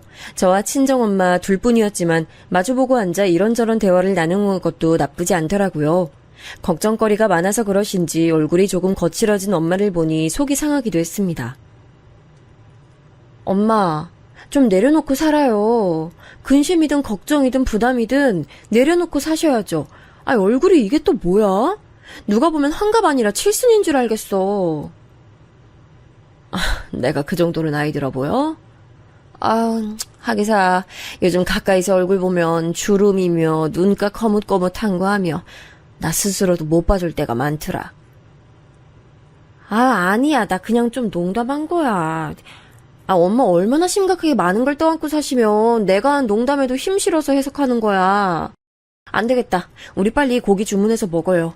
맛있는 한우 드시고 엄마가 얼른 별 생각 없이 포만감이나 즐기시는 모습 봐야겠어. 그치만 윤서방이 출발한다고 연락이라도 줘야 그때 시키든지 하는 게 낫지 않을까? 지금 시키면 너무 이른 걸까봐 살짝 걱정되는데. 이것 봐. 이것도 엄마 벌써 걱정하고 계시는 거잖아. 엄마의 윤서방께서는 뒤늦게 와서 고기를 먹든지 아니면 한 점도 못 먹든지 전혀 상관없어요. 엄마만 그냥 편하게 드시면 됩니다. 아셨죠? 제가 애써 너스레까지 떨고 나서야 엄마께선 밝게 웃어 보이셨습니다. 최고급 한우가 부위별로 줄줄이 나왔고 그 차림상의 가운데에서 제가 주문 제작해온 작은 케이크를 놓고 초에 불을 붙였어요. 엄마께선 바로 이틀 후에 언니가 있는 미국으로 건너가 그곳에서 또 파티를 하며 즐겁게 시간을 보낼 예정이셨지만 당장 이곳의 사진을 받아본다면 언니가 좋아할 것 같아서 열심히 사진을 찍었습니다. 그리고 엄마와 제가 멀리서 한 번에 나오는 사진은 엄마와 동행으로 오신 수행 비서분께서 찍어주셨어요. 몇 번이고 동석을 권했지만 정중히 사양하셨죠. 활짝 웃으며 사진을 찍다 보니 기분까지 행복해지는 것 같아 엄마가 케이크에 촛불을 후 부시는 모습을 너무 기분 좋게 지켜봤습니다. 그건 엄마도 마찬가지셨는지 불을 다 부시자마자 손뼉 박수를 치시더라고요. 행복하게 마주보며 웃은 저희 모녀가 불판 위에 한우를 올려놓던 순간이었습니다. 아이고야, 세상에 이게 웬일이야? 여기서 다 뵙네요, 사부인? 저는 시어머니 목소리가 들려오는 것에 혹시 제가 지금 환청을 듣나 싶어 어리둥절하게 주변을 봤어요. 근데 환청이 아니라 현실이었죠. 일행으로 보이는 친구 세 분과 안으로 입장하시던 찰나임이 분명한 시어머니께선 케이크 촛불을 불고 박수치는 저희 모녀 쪽을 무심코 발견하신 것이었죠. 미리 룸이라도 예약해 두셨는지 시어머니 일행분들은 그 안쪽으로 향하며 안 보이게 됐고요. 시어머니는 저희 모녀에게 가까이 오셨습니다. 그러자 엄마께선 조용히 자리에서 일어나 미소를 머금으며 어머니께 짧은 목례로 정중한 인사를 보내셨죠. 그러나 시어머니께선 그 정중함에 걸맞은 화답을 하지 않으셨어요. 인사를 안 받아주셨습니다. 기가 막혀서 자리에서 일어나지도 않고 멀뚱하게 시어머니를 올려다보고 있었는데요. 그런 저를 보며 시어머니께선 뭔가 심기가 뒤틀리신 듯 했습니다. 왜냐면 저를 흘겨보시더라고요. 그때 불판에서는 올려놓은 한우가 마침 치익 소리를 내며 익어가고 있었고 그걸 눈으로 힐끗하신 시어머니께서는 갑자기 코웃음을 치셨어요. 최고급 한우만 취급하는 이곳에 사부인께서는 웬일이시래요? 혹시 여기서 일이라도 하세요? 주방은 아닌 것 같고 홀서빙 일 하시나? 그 발언에 제가 너무 놀라 굳어버렸습니다. 그게 말이 되나요? 눈이 있다면 엄마께서 케이크를 두고 이곳에서 조촐한 환갑기념 식사를 하고 계시던 중이었던 걸 당연히 알 수 있는 풍경이었죠. 그럼에도 웬 홀서빙 운운을 하셨다는 건 완전 시비를 거는 것이었죠. 열받은 제가 자리에서 벌떡 일으키던 찰나 벽에 붙어 서 계신 채로 상황을 다 보고 계셨던 수행비서분께서 분노의 일가를 터뜨리셨어요. 이봐요, 아줌마! 지금 감히 이분이 어떤 분이신 줄 알고 입을 함부로 놀려? 저도 깜짝 놀랐고 엄마께서도 놀라셨습니다. 하지만 그 고성을 맞닥뜨린 시어머니만큼 저희가 놀라진 않았죠. 멀끔한 정장을 빼입으신 수행비서분께 난데없는 소리 들으신 것에 시어머니는 도저히 상황이 믿기지 않으셨는지 벌렁거리는 심장 부근을 누르시며 떨리는 목소리를 내셨습니다. 갑자기 누군데 저한테 소리를 질러요. 그리고 이쪽은 제 사부인이고 또 여기는 제 며느리인데요. 제가 익히 아는 사람들이거든. 생판남인 그쪽이 갑자기 튀어나오니까 황당하네요. 대관들 누구세요? 회장님 모시는 수행비서입니다. 저희 회장님께 적절치 못한 언행 보이신다면 제가 좌시하지 않을 겁니다. 저 이곳에서 당장 댁 끌어낼 수도 있으니 다음 발언하시기 전에 참고하시는 게 좋을 겁니다. 아줌마. 수행비서분께서 정말 깔끔하게 일격을 날리시더라고요. 너무 멋있어져 저도 모르게 잠시 입을 벌리고 멍하게 있었네요. 반면 엄마께선 은은하게 미소만 지으시더군요. 그때 시어머니께선 휘청거리며 믿을 수 없다는 눈길로 엄마를 응시하셨어요. 내가 뭔가 잘못 들었나? 회장님이라니요? 사부인께서 그러면 설마 정말 어디 회장님이라도 되신단 말이에요? 네, 맞아요. 어머님, 저희 엄마는 아주 번듯한 제조업체 회장님이세요. 그리고 여기 계신 분은 수행비서님 되시는 거 맞고요. 사부인이 회장님이라고? 아유, 그럴 리가 없는데. 이게 대체 어떻게 된 영문이야? 그럼 네가 회장님 딸이라는 얘기잖아.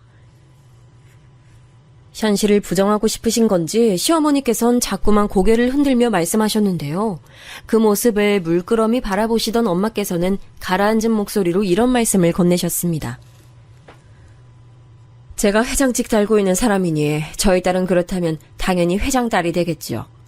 제가 부족하고 못난 엄마라서 미니한테 제대로 해준 것도 없고 힘이 되질 못해서 스스로 부끄러움을 알고 늘 전면에 나서지 못하고 지냈습니다. 그래서 부득이하게 안사돈께는 제가 누군지 숨긴 꼴이 되고 말았네요. 이 점 죄송합니다. 예? 별로 죄송하게 생각 안 하셔도 되는데. 아니에요. 제가 꼭 짚고 넘어가고 싶어서 그래요. 이제 밝혀졌으니 제가 안사돈께 죄송할 일은 더 없을 것 같네요.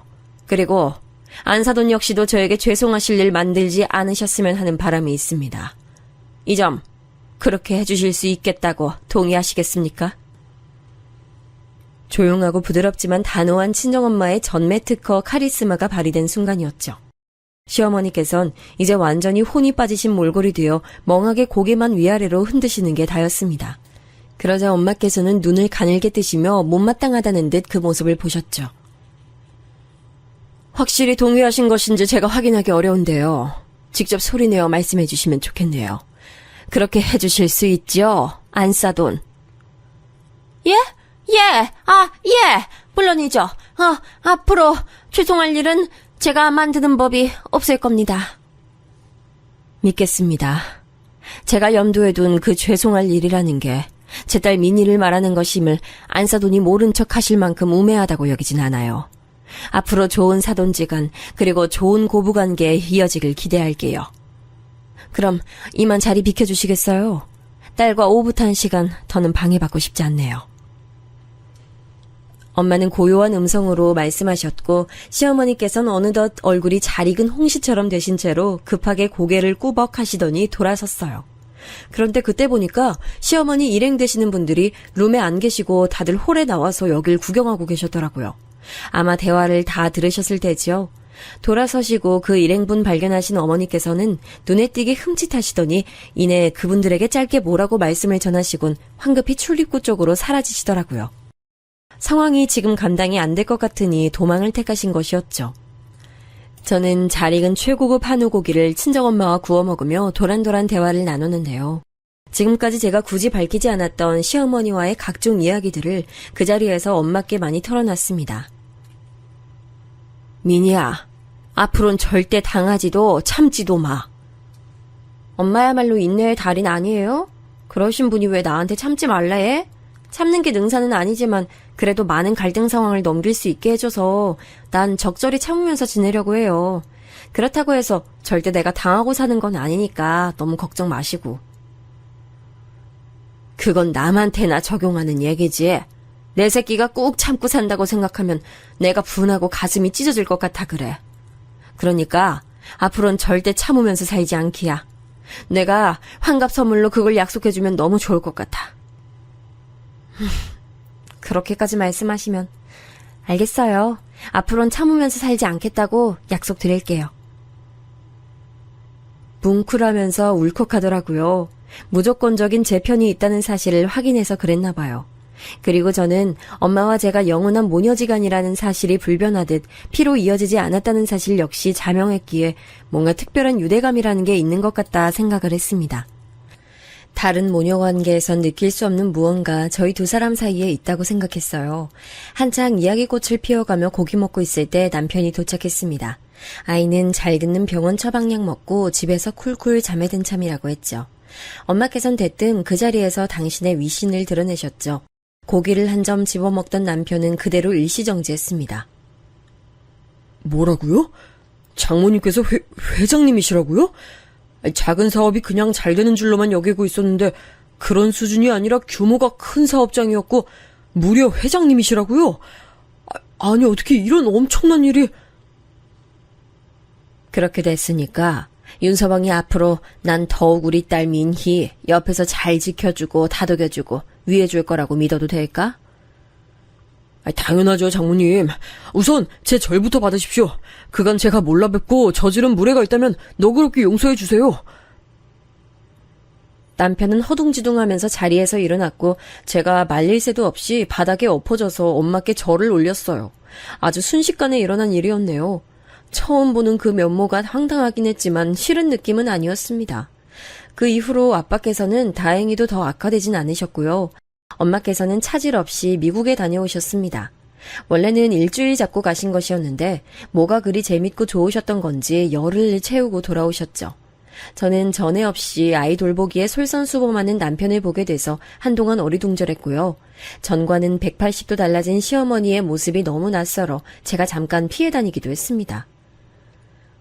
울면을 내가 텔레비전 보면서 만능 소스인지 하는 걸 만들었는데 이거 언제 갖다 주면 될까? 아무 요리나 요것만 넣어 먹으면 맛이 끝내준다네. 아, 네 어머님. 제가 주말 되기 전에 한번 들러서 가지고 갈게요. 아니야. 굳이 힘들게 네가 여기까지 왜 와? 너 시간 괜찮을 때 내가 거기로 가면 되지. 혹시 너 불편하다 그러면 내가 이거 현관 문고리에다가만 살짝 걸고만 올게. 아무렇게나 대충 부르실 땐 언제고 이젠 꼬박꼬박 울며느리라고 불러주시는 시어머니의 변화에 저는 혀를 내둘렀습니다. 사람이 죽을 때가 되면 변한다는 표현도 생각나며 한동안은 시어머니 변화를 걱정하기도 했네요. 엄마께서 어떤 곳의 회장이신지 확인까지 마치신 이후로 어머니께서는 아주 작정이라도 하신 듯 제 비위를 맞추려고 사활을 거셨어요. 그게 너무 느껴져서 좀 부담스러웠네요. 제게 그간 미안했다는 신호를 자꾸만 보내오시는 걸 저는 모른 척하지 않고 응해드렸습니다. 저만 보면 이제 좌불안석이 되신 분께 지난 일을 따지는 건 별 의미도 없다는 생각이고요.